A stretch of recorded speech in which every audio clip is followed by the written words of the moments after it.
Tunay na nakapanlulumo po ang sunod-sunod na revelasyon ng kapalpakan ng isang pulutong at sindikato di umano sa DPWH. Sa halip na maging sandigan ng ating mamamayan na makapagbigay ng kinakailangang infrastructure laban sa matitinding kalamidad, naging bahagi pa po sila ngayon ng problema. Kawalan ng malasakit sa serbisyo publiko at sa kapwa. Batid ko po na si bagong kalihim Vince Dizon na aking itinuturing na kaibigan at kasama ay patuloy na nagsusumikap na linisin ang hanay ng DPWH. Ako po ay nagpapasalamat sa kanyang agarang aksyon simula sa pagsisibak ng mga tinatawag niyang bad eggs. Kaya po ngayong araw na ito, nais ko lang pong mag-focus sa pagmungkahi ng posibleng kagiat na solusyon. Isang rescue operation. Sagipin ng taong bayan sa baha. Sagipin ng inang bayan sa talipandas na sistema at sabuatan. Sana po ay okay pa kay Senator Robin na makapagtanong pa po ng ilang bagay sa ikalilinaw ng kanyang privilege speech. Opo, isa pong kaligayahan para sa akin po ang makatanggap po ng katanungan sa atin pong ginagalang Senator Rodante Marcoleta. Kasi ang mga tanong ko, maring hindi mo ikaligaya sapagkat Tandaan po natin, hanggat may baha, may buhaya!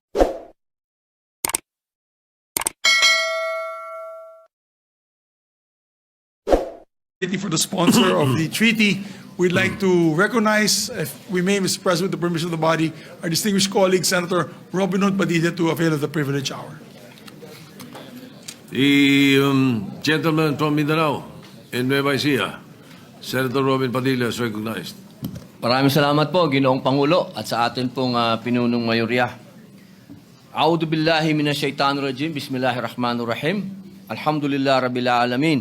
Bismillah wassalatu wassalamu ala rasulillahi. Assalamualaikum.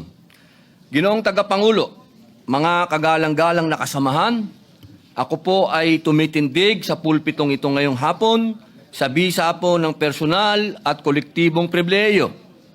Tunay na nakapanlulumo po ang sunod-sunod na revelasyon ng kapalpakan ng isang pulutong at sindikato di umano sa DPWH. Sa halip na maging sandigan ng ating mamamayan na makapagbigay ng kinakailangang infrastructure laban sa matitinding kalamidad, naging bahagi pa po sila ngayon ng problema. Kawalan ng malasakit sa serbisyo publiko at sa kapwa. Batid ko po na si bagong kalihim Vince Dizon na aking itinuturing na kaibigan at kasama ay patuloy na nagsusumikap na linisin ang hanay ng DPWH. Ako po ay nagpapasalamat sa kanyang agarang aksyon simula sa pagsisibak ng mga tinatawag niyang bad eggs. Nakipagpulong din po siya sa mga dating kalihim ng kagawaran upang humingi ng gabay. Gayunpaman, batid ko din po na napakalaki ng hamon na kanyang hinaharap. Sabi nga po niya sa isang panayam, sa tagal ng kanyang paninilbihan sa gobyerno, wala pa siyang nakitang mas magulo at mas nakalilitong ahensya tulad ng DPWH. Ginoong Pangulo, sa ganitong sitwasyon, maituturing na natin isang klase ng kalamidad ito at nangangailangan ng kagyat na aksyon habang nagsasagawa ng investigasyon at paglilinis. Higit pa na hindi natin maaaring tanggalin ang mga proyekto ng flood controls dahil ang ulan at pagbaha ay mananatiling bahagi ng ating realidad. Kaya po ngayong araw na ito, nais ko lang pong mag-focus sa pagmungkahi ng posibleng kagiat na solusyon. Isang rescue operation. Sagipin ng taong bayan sa baha. Sagipin ng inang bayan sa talipandas na sistema at sabuatan. Noong unang privilege speech ni Senator Ping Lacson ukol sa korupsyon sa flood control programs ng bansa, iminungkahi ko po na pag-aralan ang posibilidad na iatas sa Armed Forces of the Philippines ang pagpapatupad ng flood control projects. Sinundan po ito ni Senator Panfilo Lacson ng pagsuporta sa out-of-the-box na idea. At nagpahayag na din po si Secretary Dizon ng pagiging bukas sa posibilidad na makipag-partner sa AFP Corps of Engineers sa pagsasagawa ng infrastructure projects bunsod ng mabuting karanasan niya nang makatuwang sila sa paggawa ng mga kalsada noong siya po'y nasa Clark Development Corporation pa. Ang pag-atas sa Corps of Engineers na maging kabilang sa solusyon ng flood control problems ay hindi makabagong ideya. Sa Estados Unidos po, mula po noong 1820s, ay kabilang na ang US Army Corps of Engineers o USACE sa mga river improvement projects patungkol sa pagsasaayos ng nabigasyon, mga simulain na mga proyekto patungkol sa flood control. Taong 1936 naman po, ipinasa ang Flood Control Act kung saan ang USACE ay naging pangunahing flood control agency ng United States na nagbabahagi pa nga ng kaalaman nito sa iba't ibang organisasyon sa loob at labas ng kanilang bansa. Dahil sa taglay na integrity at efficiency ng USACE, kahit noong unay may alinlangan sa mungkahing ito, ngunit sa kalaunan, kinilala ang kakayahan ng USACE na itayo at patakbuhin ang kanilang nationwide flood control program. Ngunit, meron pa rin konsultasyon at cost sharing sa pagitan ng federal, state at local government. Mula noon, daang-daang reservoir, levees at channelization projects ang naisagawa ng USACE sa ilalim ng kanilang 1936 Flood Control Act. At ang mga proyektong ito ay nakaprotekta na nga ng buhay at mga ari-arian, nakatulong sa paglago ng mga bayan at sa pangangalaga ng mga rural farmlands. Bagamat marahil, ay nag-evolve na po ang flood control programs ng US sa kasalukuyang panahon, hindi maikakaila ang naging ambag ng tapat at mahusay na serbisyo ng kanilang Corps of Engineers na nooy pinagtitibay lamang na programa. Sa puntong ito, hindi ko po mapigilang ihalintulad ang kanilang karanasan sa atin.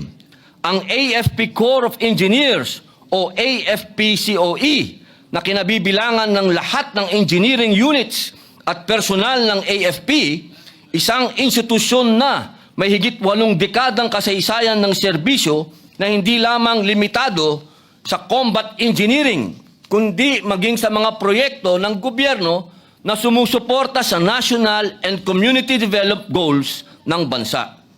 Nabanggit ko na po noong nakaraan na ang AFP ay may karanasan na sa pagtatayo ng mga health center, farm-to-market roads, mga paaralan, rural electrification projects, barangay water system, at marami pang iba. Isang halimbawa pa po, ang mga airport development projects na isinagawa ng AFP-COE sa mga taong 2020, 2021, at 2022. Bagamat hindi po ito mga flood control projects, ipinakita ng mga ito ang kakayahan ng AFP-COE na magsagawa ng malakihan at mahalagang proyekto. Pinakamalaking proyekto ay sa Lawag International Airport na nagkakahalaga ng 362.9 million na tinapos ng 51st Engineer Brigade sa loob lamang po ng mahigit 10 buwan.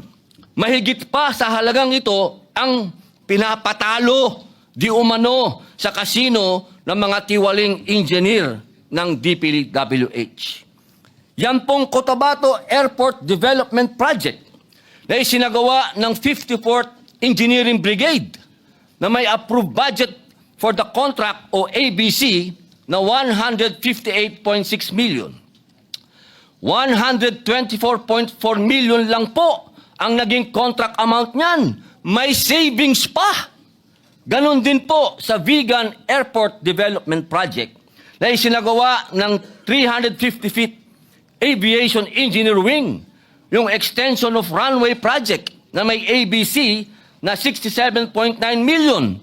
Ang actual na contract amount ay 60.4 million lamang. Meron na naman pong savings. Sa gitna po ng mga usapin na sumisira ng tiwala ng taong bayan sa pamahalaan, nananatili po ang AFP na isa sa mga ahensya na may mataas na trust at satisfaction rating. Katunayan nga po nitong Hulyo lamang, ayon sa tugon ng masa nationwide survey ng Okta Research, ang AFP po ay may 81% trust rating at 82% satisfaction rating. Mission-driven, disiplinado, at matapat, yan ang hanay ng ating mga kasundaluhan, kabilang ang AFP-COE. Ang ating AFP ay nagsisilbi bilang isa sa mga pangunahing katuwang ng pamahalaan tuwing may sakuna, mapabagyo, pagbaha o lindol, pandemya man yan. Ang AFP ay isa sa mga unang rumiresponde upang magbigay ng agarang tulong sa mga apektado. Ginoong Pangulo, mga kasamaan, muli inihahain ko sa mataas na bulwagang ito ang aking mungkahi na pag-aralan at isaalang-alang na magkaroon ng mas aktibong papel ang AFP-COE sa paglutas ng pambansang suliranin sa flood control, lalo na sa agarang paggawa o pag-aayos ng mga non-existent o severely damaged na mga infrastructure sa mga highly flood-prone areas. Gayunpaman, pinapaubaya ko po pa rin sa ating mahal na Pangulo bilang Commander-in-Chief ng Sandatahang Lakas at pinuno ng sangay ng Executive, gayon din sa bagong talagang DPWH Secretary, DND, AFP, at iba pang ahensya ng pamahalaan ang pag-aaral at pagpapasya sa mungkahing ito. Sapagkat tulad ng nangyari sa USACE, kung madadagdagan ng tungkulin ang AFP-COE, marami pong kakailanganin ding mga karagdagang kagamitan, tauhan, kaalaman at kakayahan. Ipinagkakatiwala ko po sa inyo ang masusing pag-aaral ng mungkahing ito. Ginoong Tagapangulo, ako po ay isang reserve officer katulad po ni Senator Mig Subiri na may ranggong Lieutenant Colonel sa Philippine Army. Nauunawaan ko po ang pangunahing tungkulin ng Sandatahang Lakas ay ang protektahan ang Estado at ang mamamayan at tiyakin ang soberenya at integridad ng pambansang teritoryo. Ngunit, dahil sa track record ng AFP, kumpiyansa ako na kung maatasan sila hinggil dito, ay mapupunta sa wastong pamamalakad ang kaban ng bayan sa hilip na dumadaloy ito sa bulsa ng mga tiwali. Ginoong Pangulo, sa tapat na paglilingkod kasama ang AFP-COE bilang sandigan, hindi lamang sa infrastructure ng ating mapapatibay, kundi pati ang tiwala ng sambayanan. At sa bawat pag-ahon mula sa baha, sabay nating maiahon ang kanilang pag-asa. Tandaan po natin, hanggat may baha, may buhaya. Maraming salamat po, Ginoong Pangulo. Mr. President, Majority Leader. delikado pala, Mr. President, pag may ba, talagang may buhaya. Mr. President, the good gentleman from Bulacan, our distinguished colleague from our former majority floor leader, Senator Joel Villanueva, would like to be recognized. Senator Joel Villanueva is recognized. Thank you very much, Mr. President, distinguished Majority Leader. Kung pagbibigyan po tayo ng ating kasamahan, ng ating BFF, the good gentleman from Camarines Norte and Nueva Ecija to just ask a few questions from this humble representation, Mr. President. Opo, Ginoong Pangulo, isa pong karangalan ang makarinig po ng mga katanungan mula po sa isang taong magmula pa noon ay nakikipaglaban na po dyan sa mga flood control. Maraming salamat po, Ginoong Pangulo. At at the onset, Mr. President, let me place into the records of this August Chamber my sincerest thanks and gratitude to Senator Robin Hood Padilla. Not only for looking for solutions, Mr. President. Marami gusto na sumausaw sa iba't ibang issue pero wala naman pong mabigay na solusyon. Marami nga po nagsasabi na tuwing nag-iimbestiga ang Kongreso, ang dalawang bahay sa Kongreso, wala rin namang maibigay na solusyon. Kaya po, nagpapasalamat tayo sa Diyos unang-una, pangalawa sa ating kaibigan at kasamahan dito sa Senado na may ibinibigay na solusyon. At nais ko pong i-throw yung aking full support sa kanyang ninanais tungkol po dito sa inisyatibo na itap, Mr. President, ang sandatahang lakas ng Pilipinas. Ang isang tanong ko po na nais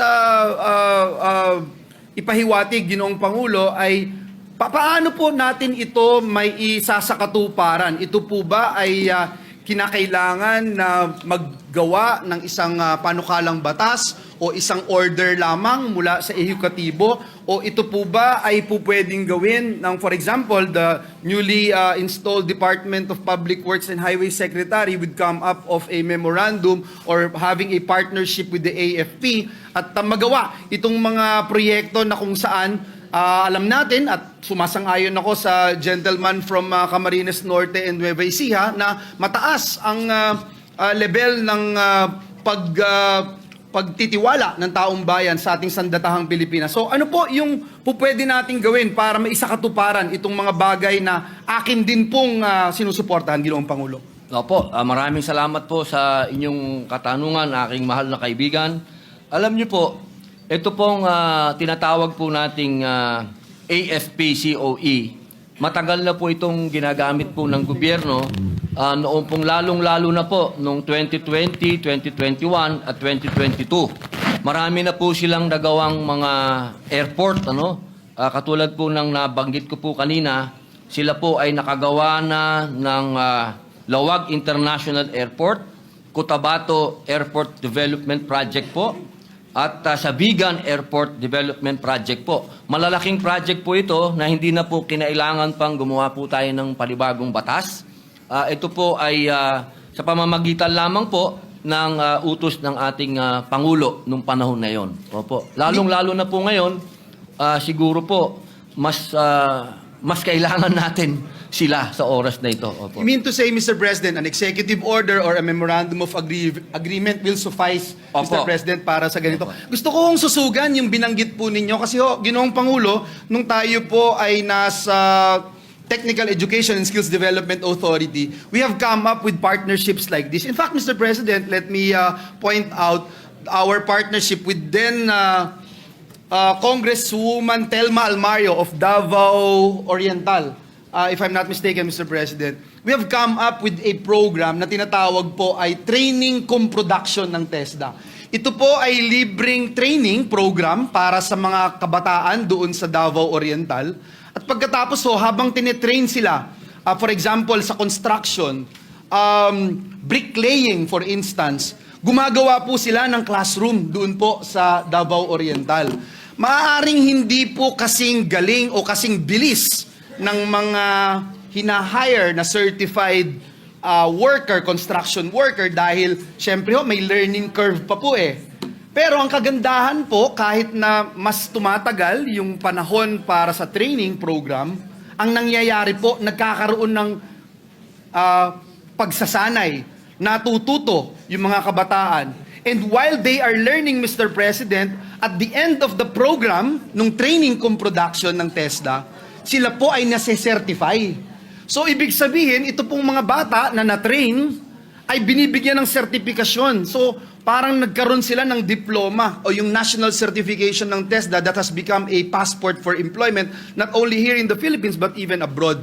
So, Ginoong Pangulo, nakikita ko po na napakaganda ng panukala ng ating kasamahan at pwede pong bigyan ito ng kaukulang national certification from TESDA. For example, Mr. President, if the AFP personnel would be given a task for rescue operations, for instance, meron din po ng mga courses sa TESDA. There are about 235 training regulations na kung saan po pwede pong tahiin itong nais nating inisyatibo at nang sa ganon, kahit po yung mga AFP natin, personnel, pwede po rin silang mag-earn ng national certification na magagamit po nila kung sila man po ay mag-retire o balang araw mag-ibang karera, meron po silang national certification. Ito po ba'y katanggap-tanggap sa ating kaibigan at ginagalang nakasamahan dito sa Senado? Opo, napakaganda pong mungkahi nito. Katunayan, bigla pong pumasok sa isip ko yung ating mga nag-ROTC po ngayon. Maganda nating ilagay po dyan sa pag-aaral na yan para talagang mobilize po sila at masanay po sila na hindi lang sila panggera, kundi sa mga oras na ganito na mapoproteksyonan natin ang ating mga kababayan na magkakaroon pa sila ng kaalaman na ibibigay po ng TESDA. Napakaganda po nito, napakagandang mungkahi po. Salamat po at sa pagdinig at sa susunod na mga araw na mapag-usapan po ang issue na ito, ang topic na ito. Nais po nating magbigay ng ilang mga panukala dahil nakikita po natin yung kahalagahan na alam natin lahat, Ginoong Pangulo, na yung education is dynamic, hindi nagwawakas yan. Kaya nga ho, nung pinasa natin yung lifelong learning na batas dito sa bulwagang ito, nais nating ipakita na hanggat mayroon tayong tsansa na mapukaw yung ating kaalaman at kasanayan, meron po tayong magagawa, mas magiging effective po tayo, mas magiging blessing po tayo sa ating bansa at sa ating mga kababayan. Nais ko lang po, last but not the least, na sabihin, Ginoong Pangulo, na can you imagine, Mr. President, no? Let us just focus, for example, yung pong binabanggit ko kanina, classrooms lang. How many shortage of classrooms do we have all over the country? And you can imagine, Mr. President, if we have students from all walks of life, tinuturuan gumawa ng classroom. Pagkatapos gumawa ng classroom, nagkaroon pa ng certification at diploma on NC mula sa TESDA. Diba? Hindi lang po yung tipid ang pinag-uusapan natin dito, Ginoong Pangulo. Skill. I am very sure yung billions of pesos na matitipid ng pamahalaan, lalo na yung mawawala sa korupsyon, napakalaki. But just the same as the gentleman from Camarines Norte and Nueva Ecija already mentioned, yung skills and empowerment that we are giving to our people, priceless po yan. So muli, maraming salamat, Ginoong Pangulo, sa ating kaibigan at kasamahan dito sa Senado, Senator Robin Hood Padilla, for taking my questions, and I am in full support of his advocacies. Thank you, Mr. President. Thank you, dear colleague. Salamat po. Majority Leader. Mr. President, next to interpolate is Senator Rodante Marcoleta. I move that he be recognized. Senator Marcoleta is recognized. Maraming salamat po, Ginoong Pangulo. Sana po ay okay pa kay Senator Robin na makapagtanong pa po ng ilang bagay sa ikalilinaw ng kanyang privilege speech. Opo, isa pong kaligayahan para sa akin po ang makatanggap po ng katanungan sa atin pong ginagalang Senator Rodante Marcoleta. Kasi ang mga tanong ko, maring hindi mo ikaligaya sapagkat Basta pag wala pong wala nang baha, wala nang buhaya. Naunawaan ko po kasi ang pangangailangan ng mga measures kapag dumarating ang mga sakuna, lalong-lalo na po ang baha, na talagang wala naman pong kinikilalang tao yan o lugar, lahat sasagasaan po niya. Kaya naiisip po ninyo na maisalba natin ang ating mga komunidad, ang ating mga kababayan, kahit sa anumang paraan na mabisa. Yun po ba ang gusto nyo sabihin, Ginoong Pangulo? Opo, Ginoong Pangulo, kasi sa ngayon po, unang-una po sa lahat, maisalba. Kaya nga po tinatawag ko po na isang rescue operation to. Pangalawa po, maibsan ang galit na nararamdaman po ng ating mga kababayan. Sa oras po nito, umuusok ang galit po ng ating mga kababayan at sa tingin ko po, kung meron pong napagkakatiwalaan sila na mga katulad po ng kasundaluhan na napakataas po ng kanilang approval rating, satisfaction rating, magkakaroon po ng katahimikan na rin ang pag-iisip ng ating mga kababayan po. Tama po yung binanggit ninyo, Ginoong Pangulo, ngunit alam din naman po natin na kahit ano pong mga temporary measures ang pwede nating gawin para lang ma-alleviate natin yung suffering ng ating mga kababayan, ang tawag nga po nila dyan ay mga palliatives o mga cosmetic measures. at kung tawagin ay mga band-aid solutions. Pinakamabuti po kasi na talagang yung pinakaugat ng lahat ng ito kung bakit tayo bumaha ng ganito. At hindi nga natin masyadong makita pa kung gaano ang lawak talaga nito sapagkat nagsisimula pa lang nating tingnan talaga kung gaano talaga karami ang mga dispalinghadong mga flood control projects kung bakit bigla na lang rumagasa ang tubig sa ating mga kanayunan, mga komunidad. At talagang nakita natin lahat ng mga flood control projects na naipundar ng ating pamahalaan ay talagang ultimong nawasak at parang sinagasaan lahat. Ang tinutukoy ko pong ugat, Ginoong Pangulo, ay yung malawakan at malalim na korupsyon na nangyayari at namamayani na po sa ating pamahalaan. Kapag hindi po natin ito nasolusyonan, mananatili po tayong umahanap na lamang po ng mga band-aid solutions. Nakatutulong po, bakit hindi? Ngunit hindi po natin ganap na napapawi yung pagkamuhi o yung galit ng ating mamamayan sapagkat hindi nagagawa ng pamahalaan ng kanyang pangunahing tungkulin na nakasulat pa man din sa ating saligang batas. Nakatungkulan po ng Estado, Ginoong Pangulo, na kailangan pong yung kapakanan po ng kanyang mamamayan ay kinakailangang unang-una sa listahan ng pamahalaan na dapat po nilang asikasuhin.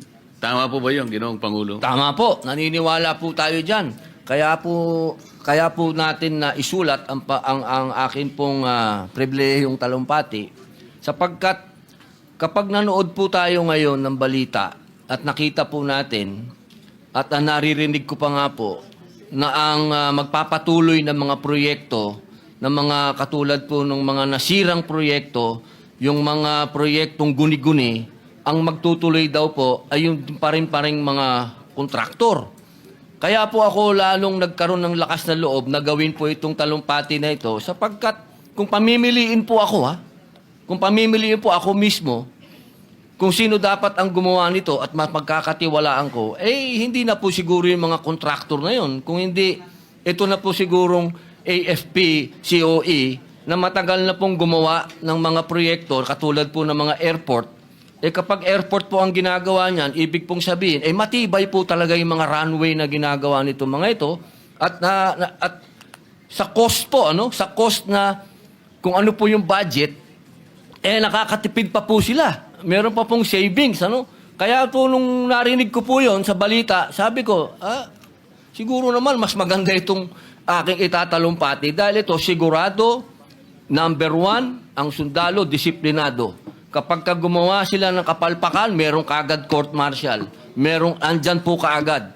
Talagang mabilis ang aksyon. Dito nga po, gumawa sila ng airport, 11 buwan lang. Kaya po naniniwala po ako, Ginoong Tagapangulo, na ito pong ating talumpati na ito, kapag ito po'y naisakatuparan, magiging, po ito? Pundasyon. Pundasyon po ito. Pwedeng sundan ng mga kontraktor sa darating na panahon kapag nagawa na po nila. Ito naman pong ating panukala, ito pong ating sinasuggest ngayon, hindi po ito pang matagalan. Ngayon lamang po ito, habang naggagawa po ng investigasyon, habang naggagawa po ng paglilinis, kailangan pong may umaksyon na kagad na mapagkakatiwalaan at sigurado pong matibay ang kanilang gagawin. Salamat po sa inyong sagot. Ngunit ay nakakala ko rin na kahit gaano kagaling, kahit gaano kaseryoso, gaano man katapat ang pwede nating gamitin ng mga tao na pansamantalang makatutulong sa ating mga pangunahing suliranin na inaharap ng ating bansa ngayon, talagang kailangan pa rin na mailatag natin ang isang sistema na kung saan ay malinis natin ang korupsyon sa ating bansa. Kasi kahit ano pong, kahit sinong tao, kahit anong korporasyon ang gamitin natin, kahit anong grupo ng tao ang gamitin natin, kapag ka ang sistema po ay hindi tama, ay palaging babalik-balik din tayo doon sa mga paggawa na talagang hindi naman katanggap-tanggap sa ating mga kababayan. Kaya po siguro napansin ninyo, Ginoong Pangulo, sa una pa lamang na pagsisikap natin na ayos ang sistema natin at kahit papano'y ma-address natin ang corruption, naging tuntunin po natin nung tayo po ay nanguna sa Blue Ribbon Committee na hindi lamang po yung maliliit na tao ang dapat nating matukoy. Dapat sana pati na po yung malalaki. Huwag nating katakutan kung gaano man sila kalaki. Kaya po kung mapapansin niyo, Ginoong Pangulo, yung nauna nating direksyon ay kung baga tayo'y namimingwit ng isda eh. Opo. Sa pamimingwit ng isda, Ginoong Pangulo, gagamit po tayo ng pain. Isang maliit na bagay o isang maliit na isda rin para sa ganoon makahuli tayo ng mas malaking isda. Tama po. Yun lamang po ang paraan kasi. Hindi man siguro ganap, maring hindi po natin lahat maayos. Ngunit kailangan nating matukoy, kailangan nating makilala. Hindi lamang po kontraktor ang kinasangkapan dito eh. Tama po. Hindi lamang po mga opisyales, Ginoong Pangulo, ang may kasalanan dito ng DPWH, maliit o malaki. Lalong-lalo na yung mga tao na nagpasimula kung paano ilatag ang mga pondo nito para sa ganun ay kanilang malustay. Kaya po ang direksyon na tinahak natin, kinausap natin yung mga ibang mga gustong tumistigo, kung sila'y makapagsasabi ng saganang sa kanila, ay yun ang pwede nilang i-contribute sa paghanap natin ng kalutasan, hanggang sa ipangako nga natin sa kanila na sa ilalim ng umiiral na batas, Ginoong Pangulo, meron tayong protection na may bibigay sa inyo kung kayo ay makagaganap doon sa mga requirements na inilatag ng batas. Kung halimbawa kayo'y makapag-apply at kayo naman ay susuriin kung talagang magiging karapat-dapat, okay kayo, matatanggap kayong witness, halimbawa, state witness, ay ganun po yung paraan na nilatag natin kasi hindi po madali na makatukoy tayo ng malalaki. Yung malalaking isda na lalong-lalo na yung pasimuno, yung pinaka-mastermind po kung bakit naging ganito ang kinahinatnan po ng mga proyekto na dapat sana naging protection po ng ating mamamayan. Napansin po ba ninyo yung ganong direksyon, Ginoong Pangulo? Opo. Ako po'y kasama po ninyo sa direksyon na yon sapagkat naniniwala po ako na dito sa pangyayaring ito, marami po talagang, ito, sindikato po ito eh. At yung direksyon po ninyo, talagang malaman natin kung ano yung nangyaring sindikato. Salamat po at sana po ay yan din ang maging direksyon natin. Wala po tayong sisinuhin kung saan makapunta, kung sino po ang hahanapin ng ebidensyang ituturo. Huwag po tayong mangimi, huwag tayong matakot. Ituloy po natin sapagkat ito lang ang paraan. Makilala natin at sana sa lalong madaling panahon po sa pamamagitan ng ganitong pamamaraan ay maihinto na po, hindi man lahat. Ngunit sana yung karamihan po ng ganitong gawain, maihinto po para sa ganon, makinabang naman po ang ating bansa. Sang-ayon po ba kayo sa ganon, Ginoong Pangulo? Opo, sang-ayon po tayo. Dapat na po talagang mabuwag yung mga yan. Opo. Maraming salamat po, Ginoong Pangulo. Maraming salamat, Senator Robin. At palagay ko, idol na rin kita ngayon. Salamat po.